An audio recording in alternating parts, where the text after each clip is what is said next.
Pueden sentarse, mis queridos hermanos.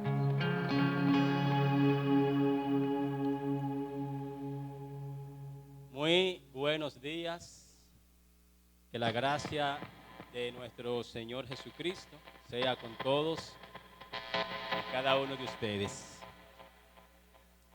Le doy gracias a mi Creador por esta oportunidad que me brinda, ¿verdad?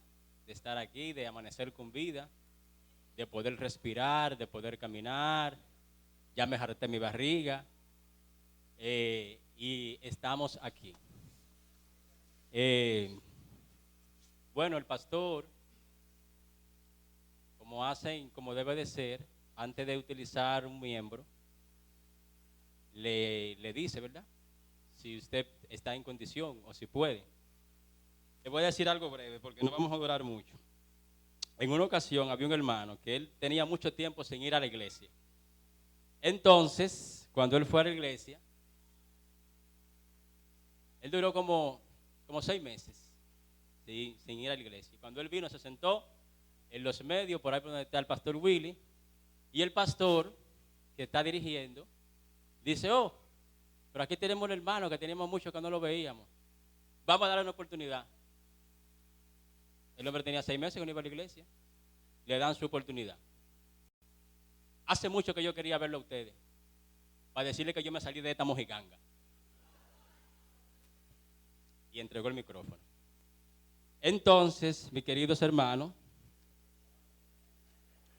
por esa razón es bueno consultar a las personas antes de. ¿Verdad que sí? A ver si la persona está de ánimo, si está en condición y si quiere. Me llamó la atención dos situaciones que se dieron en el culto de hoy. La número uno, los jóvenes que se presentaron acá, dijeron ellos que fueron adoctrinados por la hermana Danilza. Señores, miren, no hay, no sé, porque realmente todos los oficios dentro del ambiente eclesiástico y en lo secular, dentro del ambiente eclesiástico todos los oficios son sagrados. Y en lo secular todas las carreras y todos los oficios técnicos y profesionales también, ¿verdad? Pero, esto es un asunto personal. Yo creo que no hay un oficio más sagrado en el ambiente eclesiástico que la formación de personas.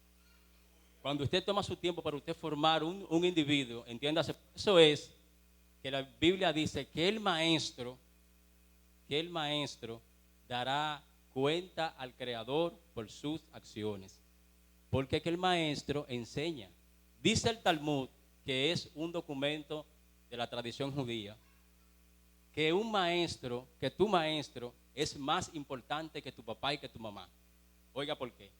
Porque según el Talmud, tu madre te trae al mundo y tu maestro te forma para vivir en la vida.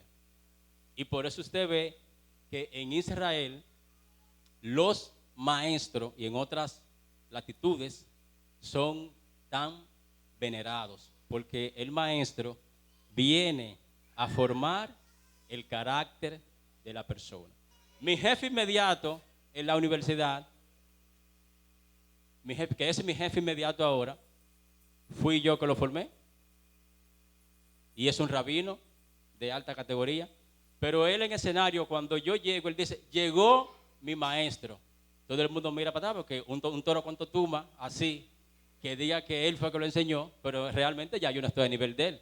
Pero él reconoce que aunque él está, pero muy, muy por encima de mí en conocimiento, a donde él está, él dice: a mí me formó Miguel. En otras palabras también, yo he estado en escenario que yo veo a mis profesores y yo lo venero, a todos mis maestros, les guardo respeto. Y cuando yo me voy a dirigir a uno de mis profesores, no me dirijo de una forma normal. Yo me dirijo con respeto y con admiración y lo trato de manera decente, porque ese es el principio de los hombres y de las mujeres que tienen un nivel de conciencia alto. No importa donde Dios lo coloque, usted tiene que siempre reconocer las personas que a usted lo catapultaron. Dijo un filósofo, no me acuerdo el nombre ahora, que si nosotros estamos mirando lejos fue porque nos subimos en los hombros de los gigantes. Amén. Entonces, ya ustedes saben, donde quiera que Dios lo lleven, Danilza. Mis hermanos, hoy vamos a hablar de un tema que a lo mejor usted no le había prestado atención, pero para eso estamos nosotros, ¿verdad? Para que las cosas que no le llaman a la atención a usted, le llamen. Y yo sé que le va a llamar mucho la atención porque vamos a leer un versículo bíblico, pero le voy a hablar de una novela muy famosa. Y es de la novela de Pinocho. ¿De acuerdo? Y el tema que vamos a tener para hoy es Pinocho, mentira y redención. Un análisis filosófico y teológico. Yo sé que usted creció, los que crecieron por allá, los que crecieron por acá, escuchando la historia de Pinocho, y usted entendía solamente que Pinocho era un muñequito, que lo crearon, que cuando él hablaba mentiras se le crecía la nariz, y nosotros hemos crecido con eso, pero realmente esa novela tiene una carga teológica y está profundamente vinculada a la teología bíblica, a lo que es la santidad progresiva, lo que es la caída del hombre y lo que es la redención. Entonces, como todos ustedes y aún los niños se han memorizado e interiorizado esa historia, voy a hacer una simbiosis entre esa historia y lo que es la redención del hombre para venderle a usted ese discurso en el día de hoy. Entonces, nuestra base bíblica, póngase de pies, ahora sí. En Filipenses 1:6 dice, Filipenses 1:6 dice, en el nombre de nuestro Mesías, amén. En el nombre de nuestro Mesías, amén. Dice el texto, el que comenzó en vosotros la buena obra, óigame bien, coma, la perfeccionará. ¿Hasta cuándo? Hasta el día de Jesucristo. Repito, para los que se distrajeron. Filipenses 1:6 dice,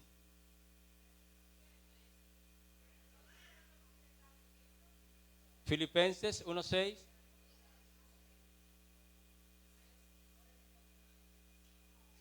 Lo que pasa es que esta es otra versión. Sí, discúlpenme. El que comenzó en vosotros la buena obra, la perfeccionará hasta el día de vuestra redención. Dice la Reina Valera, ¿verdad? De Jesucristo. Ok. Bueno, pues ya ustedes saben, siéntense, que la idea aquí, la idea aquí es que al parecer Dios inició un trabajo con todos y cada uno de nosotros, y ese trabajo se va a terminar, según lo que plantea el texto bíblico, cuando Cristo venga. ¿Verdad que sí? ¿No es eso lo que dice la Biblia? Dios, el apóstol Pablo le dice a la iglesia de Filipos o de los filipenses, él le está aconsejando y le dice, miren señores, el que comenzó en ustedes la buena obra. ¿En qué consiste esa buena obra? En la santificación del alma, en hacer morir las apetencias de la carne y en darle vida a las pretensiones del espíritu. Entonces Pablo dice que el que comenzó en nosotros la buena obra de santificación, dice Pablo, que la va a terminar cuando Cristo venga.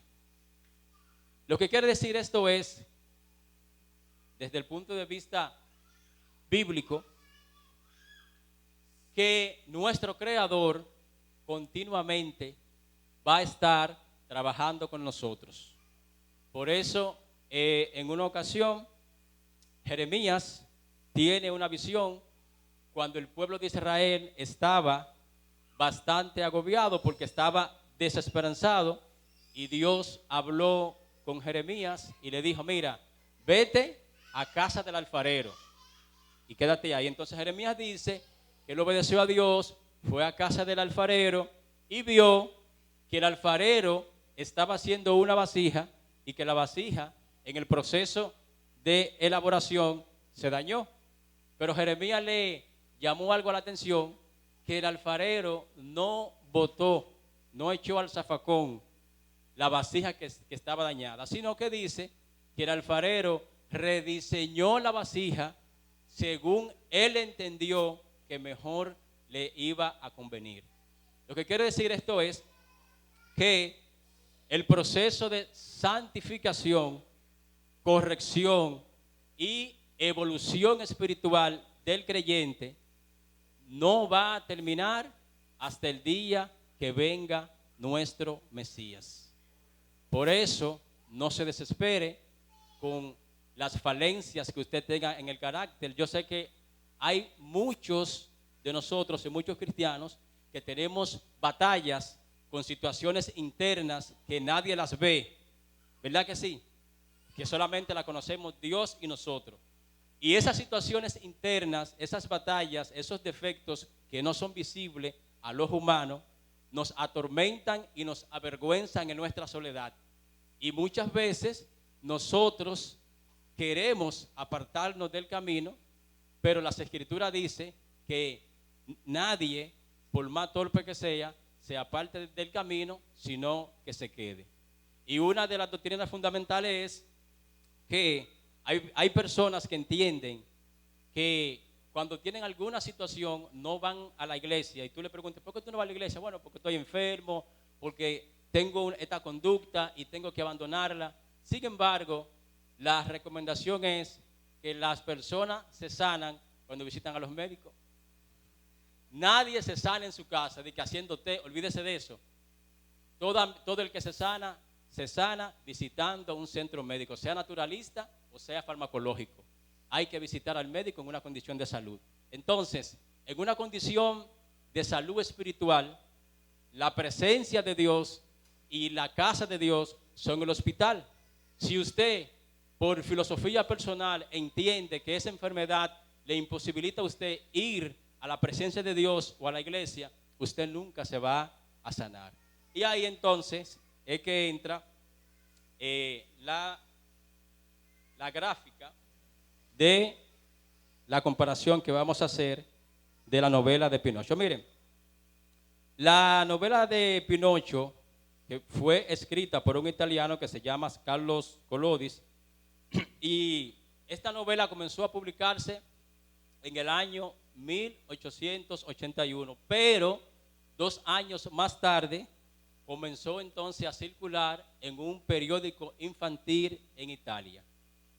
Si ustedes se acuerdan, porque hay mucha gente que son jóvenes, se acuerdan que Pinocho era un muñeco de madera, ¿verdad? Y su creador, que era un maestro, lo que nosotros conocemos ahora como un ebanista, era Geppetto. Geppetto crea a Pinocho, y una vez que Pinocho toma vida, el deseo de Pinocho era convertirse en un ser humano. Pero había una falencia en Pinocho, que Pinocho, cuando hablaba mentira, ¿ustedes se acuerdan de lo que pasaba? Le crecía la nariz. Entonces uno se reía realmente y entendía que ese era un detalle vago, pero no es así. Eso está profundamente ligado a la teología bíblica. Lo primero, vámonos con la simbología. Lo primero es que Pinocho, en su estado de madera, desde el punto de vista filosófico y desde el punto de vista bíblico posteriormente, representa el hombre incompleto. Desde el punto de vista filosófico. Desde el punto de vista bíblico, representa el hombre caído en un estado de madera, ¿verdad? Y el deseo que tiene él de convertirse en humano representa la sensación que tiene la persona de superarse a sí mismo. Ustedes ven que nosotros, por ejemplo, nacemos, vamos a la escuela, tenemos algunas situaciones en nuestro comportamiento, y a medida que nosotros vamos estudiando y vamos recibiendo crianza y orientación correcta de nuestros padres y de nuestros maestros, que por eso resalta el papel de la hermana, entonces el carácter se va enderezando y se va modificando. Por eso es que un niño que se cría en un hogar donde está presente su papá y su mamá, y un niño que se cría donde no está su papá, obviamente no es que siempre sea así, pero hay más posibilidades de que el que se críe con sus dos padres abrace más los principios de la vida y salga mejor ser humano. Porque la falta de uno de los dos va a crear ese vacío en el niño y posteriormente, desde el punto de vista neurológico, va a causar trastorno en la personalidad de ese individuo. Entonces, es muy importante hacer un señalamiento o una observación de el deseo de convertirnos en mejor persona. Eso es lo que nosotros aquí en la iglesia concebimos cuando una persona, como decimos aquí, hace profesión de fe, o sea, es nuevo creyente, y esa persona, como dicen los rabacucos, tiene un fuego, y esa persona comienza a orar de forma desmedida, comienza a leer la Biblia, comienza a predicar, y es el pastor y los líderes que tienen que canalizar todo ese fuego. No, ministro, tiene que orar así. Nosotros salimos tales días, nosotros nos encerramos estos días, no podemos. Es el pastor que va a ir canalizando y los líderes que van a ir redireccionando. Entonces, a medida que esa persona va recibiendo dirección, ese deseo de crecer, de pararse aquí, de participar, va fomentando en esa persona, ¿verdad? Un beneplácito y digamos un deseo que se lleva a la realidad en el crecimiento y en la evolución de esa persona. Eso es algo que todos nosotros debemos tenerlo, y me parece que un ser humano normal que está sano tiene el anhelo de ser mejor persona. Ahora bien, cuando nosotros observamos la característica que tiene la novela y en los dibujos animados, que Pinocho hablaba mentira y le crecía la nariz y uno se reía porque se ve muy cómodo, realmente la literatura lo que está vendiendo un mensaje desde el punto de vista filosófico. ¿Qué es lo que está vendiendo? Que la mentira te deforma. O sea, cuando nosotros hablamos mentira, nosotros estamos distorsionando nuestra realidad. En una ocasión hubo un hombre que él estaba acostado y los muchachos del barrio no lo dejaban dormir. Y él dijo, ¿y cómo yo me voy a deshacer de este muchacho? Y él agarra el coro de muchachos. Vengan acá, dígame, miren, allá abajo hay un monstruo que salió, vayan a verlo. Y los muchachos, antes de ir a ver, fueron y buscaron a los padres y a todos los vecinos. ¿Y qué? Miren que allá abajo hay un monstruo. Entonces él que se va a acostar ve que vienen todos los vecinos, toda esa gente para allá. Y él le pregunta, ¿y para dónde ustedes van? Y le dice a los vecinos que allá abajo hay un monstruo. Y él se queda callado y él dice, contra, pero yo fui que dije esto relajando, pero a lo mejor es verdad. Y él también se fue. Él también se fue a ver el monstruo. Lo que le quiero decir con esto es que la mentira, cuando se dice, distorsiona totalmente la atmósfera y la realidad del que la dice. Y de alguna manera en nosotros se hace visible. Por eso usted ve que cuando él mentía, aparte de que usted veía visiblemente que le crecía la nariz, le crecía a una distancia tal que se salía de lo normal, o sea, presentaba un cuadro deformativo de lo que es la apariencia de un ser humano normal. Cuando usted extrapola eso a la teología bíblica, la Biblia enseña por la razón que ya estamos explicando que el sí de un cristiano debe ser sí y el no debe ser no. Por eso Pablo, conocedor de esta filosofía y con una teología en la Torá muy profunda, dice que nuestro sí sea sí y que nuestro no sea no. Es decir, que para el cristiano no existe el tono gris. ¿Usted sabe lo que es el tono gris? El tono gris viene de la mezcla del blanco y el negro. Entonces, hay personas que cuando hablan con usted le dicen una media verdad. Media verdad. Y cuando le dicen la media verdad a usted, usted no puede hacer un juicio de valor justo porque usted va a hacer el juicio de valor en base a lo que le están diciendo. Por eso es que los facultativos de la salud, y aquí tenemos a Aridia, cuando ellos lo van a consultar a usted, en la consulta, ellos le escuchan para que usted le diga. Y dependiendo de la información que usted le articule, ellos entonces van a tomar la decisión y saben qué tipo de análisis se le van a mandar a hacer y más o menos le van a recomendar por lo que usted le está diciendo.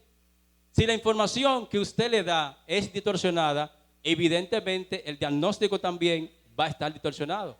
Porque si usted va ante un facultativo que le duele la cintura, que usted está derrengado, le duele la cintura, le dice usted, pero realmente a usted lo que le duele la cabeza, los medicamentos y las acciones van a ser de acuerdo al dolor de cadera, no al dolor de cabeza. Entonces, por eso es que el médico entrevista al paciente y el médico lo escucha y el paciente es que tiene que decir, mire doctor, yo tengo esto. Ustedes dirán que yo tengo mucho cuento, pero realmente tengo mucho cuento. Miren, en una ocasión fue una joven donde un varón, se hizo un operativo en la iglesia, fue en la iglesia, porque en la iglesia es que siempre se dan estos casos. Y el médico era así como Aridia, joven. Y le pregunta el médico a la hermana, dígame sierva, ¿qué usted tiene? Tiene que decir. Y le dice la sierva, varón, yo tengo un dolor en esta pierna. Y le dice el médico, ¿se le da a mi hermana? Y le dice la sierva, no me diga que le da porque esta tiene el mismo tiempo y no me está doliendo. Y es verdad. ¿Verdad? ¿Verdad, ministro? ¿Es verdad? Ok. Entonces, mis queridos y distinguidos hermanos, vámonos ahora con la figura de Gepeto.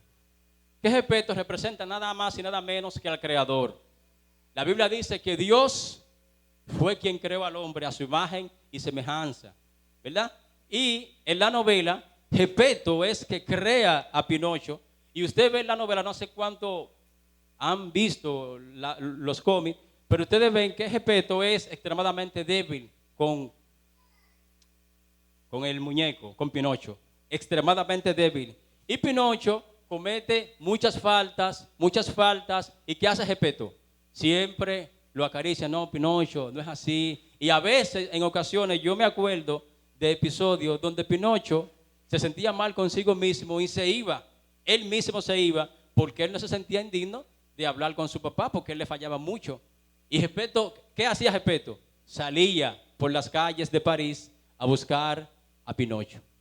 ¿Qué es lo que hace? ¿Qué es lo que dice la Biblia? Bendito sea el nombre del Señor. No dice la Biblia que el Señor deja la 99 segura. ¿Y qué dice? Va por la que está descarriada. ¿No es eso lo que dice la Escritura? Por eso le digo que hay una profunda conexión de la novela de Carlos Collodi y la teología bíblica.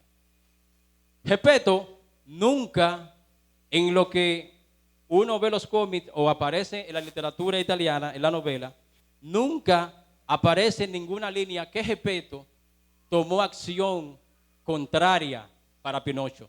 Pinocho sí se ve en la novela y en la literatura que muchas veces se descarriló, que muchas veces mintió, que muchas veces hacía cosas indebidas, pero todas esas veces Gepeto, que era su creador, o sea, su papá, estaba detrás de Pinocho para encarrilarlo, para hacerle entender que él sí estaba interesado en su progreso. ¿Y qué pasó? finalmente, cuando Pinocho dejó de mentir y dejó de actuar por los impulsos, dice la literatura que Pinocho se convirtió en un niño normal. Pero se convirtió en un niño normal cuando dejó de mentir y cuando dejó la inmoralidad. Cuando los amigos se lo iban y lo invitaban a los otros muchachos, Pinocho lo sacaban, se lo llevaban a golpear a los ancianos, a robar, a hacer esas cosas. Él lo hacía, pero en la medida que él se fue apartando de las prácticas antisociales y las prácticas inmorales, se fue convirtiendo en humano. ¿Y qué te dice eso a ti? Primero, Gepetto crea a Pinocho como un muñeco de madera. Dios nos creó a nosotros. Y Pinocho anhela convertirse en un ser humano. Pero en esa transición o esa conversión de muñeco de madera a ser humano tiene un abanico de requisitos y de condiciones que Pinocho tenía que cumplir. Entonces, dice la Escritura, el Señor hablando, que todo aquel que le quiere seguir o quiere de ir en pos de él, ¿qué tiene que hacer? Negarse a sí mismo, tomar su cruz y seguirle. Esa es la única manera de usted evolucionar en el cristianismo.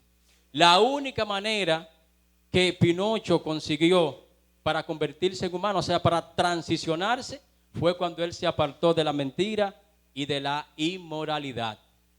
Esa fue la razón. Y algo que me llamó, que yo comparto, una de las cosas que compartí en el mensaje que se dio anoche, es que el pastor decía, y eso es una realidad, y eso no se enseña ni se predica, pero es así, que todas las promesas de Dios están acondicionadas a la conducta del que recibe la promesa. Eso es correcto. Porque nosotros, todos estamos aquí, de alguna manera y en algún momento de nuestra historia, hemos recibido una palabra de nuestro Creador. Pero el hecho de que usted no haya visto el cumplimiento de esa palabra, el único culpable es usted. No es ni que el profeta era de Dios, ni que no. Usted es el único responsable del cumplimiento de esa palabra. Usted la atrasa o la adelanta, pero es usted. Porque el mensaje de el neopentecostalismo y este evangelio que hay, ¿verdad? De esta corriente motivacionalista, siempre le dicen a la gente, tú tienes que empoderarte. En el caso de las mujeres, tú tienes a los hombres, tú tienes que abrazar tu bendición. Y son unos mensajes que siempre dirigen la atención a la posesión, pero nunca le dice a la gente de que la gente tiene que caminar bajo pacto. Tiene que caminar bajo pacto para que las cosas que el Creador dijo que van a suceder contigo acontezcan. Si no, no hay manera de que acontezcan. Porque yo recuerdo en una ocasión que el Señor me dijo, ¿verdad? Miguel, me dijo el Señor, te voy a convertir en un intelectual. Digo yo, oh, a mis. Sí, me dijo el Señor. ¿Y qué usted cree que yo comencé a hacer? Pa' ver, dígame pa' ver. Obviamente comencé a estudiar y comencé a enredarme en los temas que me dijeron, en esos temas, tanto en temas bíblicos como en temas de cultura general, porque ya hay una palabra gravitando en mi atmósfera. Pero ¿qué usted cree que yo voy a hacer? A ver, ok, el Señor me dijo así, yo tengo Netflix, yo voy a ver, me voy a encerrar en mi habitación a ver 4 y 5 horas de Netflix. Señores, así no hay becerro que llegue, güey. No hay forma, no hay manera de que la palabra de Dios accione en mi atmósfera porque yo no estoy haciendo nada. Ah, tú vas a ser pastor, el Señor te dice, y tú no, hay un hermano que no viene a la iglesia y tú no vas. Ah, no, que eso es responsabilidad del pastor. Vaya, que ya usted le dijeron, comience a los hermanos que usted ve que no vienen a la iglesia, obviamente con anuencia y respeto de su líder, ¿verdad? Comienza a visitar, comienza a identificarse con los hermanos, a llamarlos, mi hermano, ¿y por qué usted no vino? Ah, que me dolía una pata. Vamos, tenga, ese flan de ese mentor para que se sobe, para que venga el otro domingo. Pero comience a accionar para que la palabra del Creador tome lugar en usted. Ya para terminar, señores, como debe de ser, morimos o caemos entonces en Filipenses 1:6. El que inició en nosotros la obra o la buena obra la va a terminar hasta el día de nuestra redención o el día de Jesucristo. Gepeto inició la obra en Pinocho, lo creó, y la obra se terminó cuando Pinocho se convirtió en humano, pero Pinocho se convirtió en humano porque voluntariamente él tomó la decisión de abandonar las cosas que le impedían convertirse en humano. Óigase bien, Gepeto cogió muchísima lucha con Pinocho, pero la transformación no se hizo una realidad hasta que Pinocho no tomó la decisión de abandonar la inmoralidad y la mentira, y ahí entonces fue que ocurrió la transformación. Termino aquí. La Biblia dice,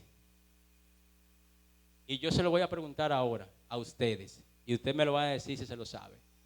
Según el criterio bíblico, ¿cuál es la voluntad de Dios? ¿Cuál es? Tan flojo en Biblia. La voluntad de Dios según el criterio bíblico es nuestra santificación, dice las Escrituras. La voluntad de Dios para el ser humano es nuestra santificación. ¿Cuál era el deseo de Gepeto? Que se convirtiera en humano. Pero esa santificación que es anhelada por Dios y que Dios quiere que sea una realidad en el ser humano, no ocurre simplemente porque Dios así lo desee, porque tiene que haber una colaboración del ser humano para que eso sea una realidad. Porque si fuera por Dios, no hubiera ningún inconverso y todos fuéramos evangélicos. ¿Sí o no? Como dicen por ahí, nadie fuera inconverso, porque la Biblia te está diciendo que la voluntad de Él, o sea, lo que Él quiere, lo que Él pretende es que todo hombre sea santo.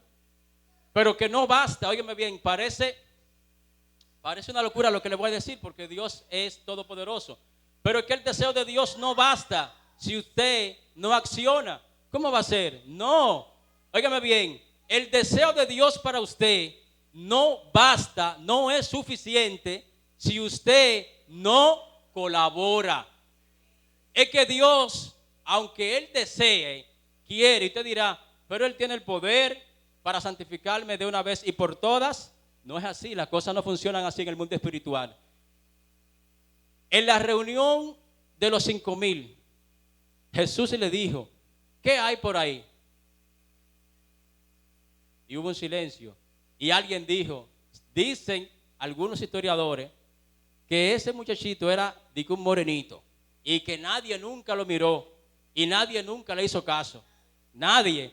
Pero entonces, cuando Jesús preguntó eso, dice uno, pero verdad que hay un prietico, hay un morenito por ahí que yo le vi que él tenía 2 panes y 2 peces. Ahí está una colaboración. Pero si hay 2 panes y 2 peces, ya existe la plataforma para efectuar el milagro. Tráigame eso y ya usted sabe el resto de la historia. Y dijo un sabio, usted me disculpa por los nombres, porque yo con los nombres son casi 50, imagínese usted. Dijo un sabio, usted no puede hacer que ninguna persona suba una escalera si él no sube por lo menos el primer peldaño. No hay manera.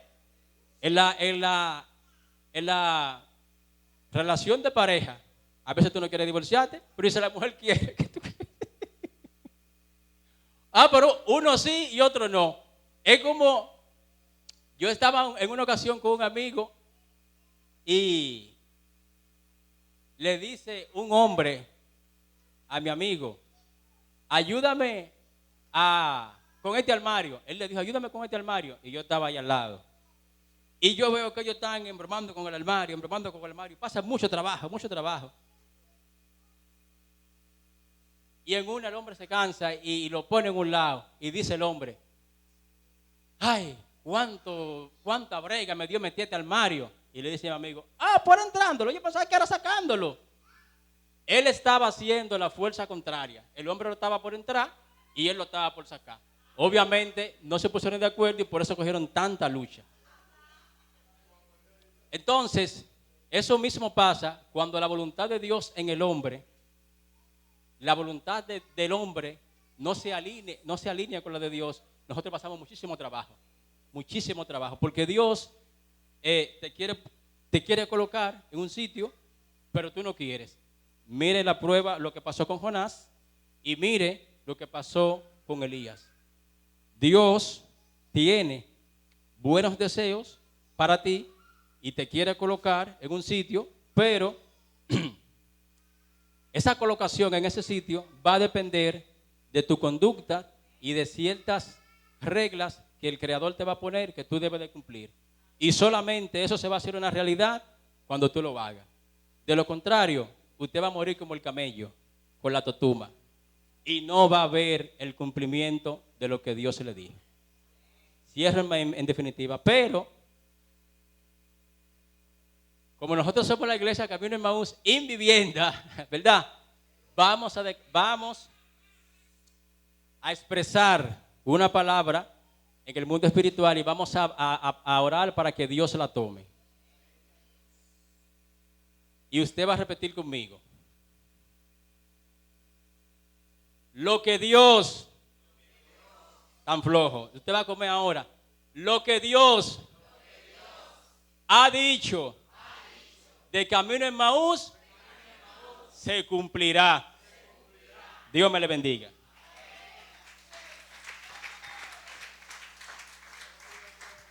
Aleluya, Miguel Cabrera.